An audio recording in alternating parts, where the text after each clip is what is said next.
Hi, I'm Becky Pike Pluth with the Bob Pike Group. If you're watching this, you're thinking about taking the concurrent session, Creative Training Techniques for Webinars, based on my book, Webinars with Wow Factor. Let's take a look at what you might learn in this session. This is a typical webinar platform. You can see there are tools for learners to use, but some things that we'll be looking at, well, how do you get them engaged before they've even gotten online?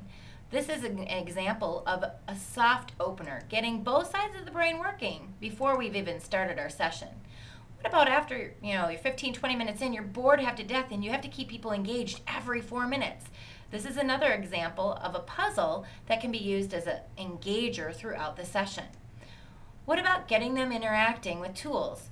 A lot of times people say, okay, go ahead and whiteboard, but no one knows how to whiteboard. We'll look at creating slides that allow participants to play and get comfortable with tools before you expect them to use them.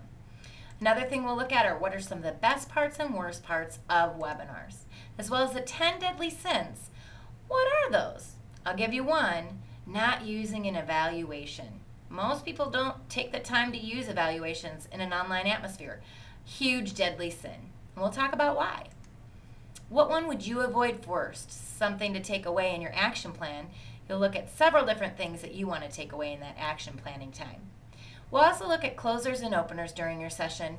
This is an example of a closer and an opener. Can be used as either depending on how you use it. And last but not least, if you need this information but you need it now, go to Creative Training Techniques for Webinars at the Bob Pike Group.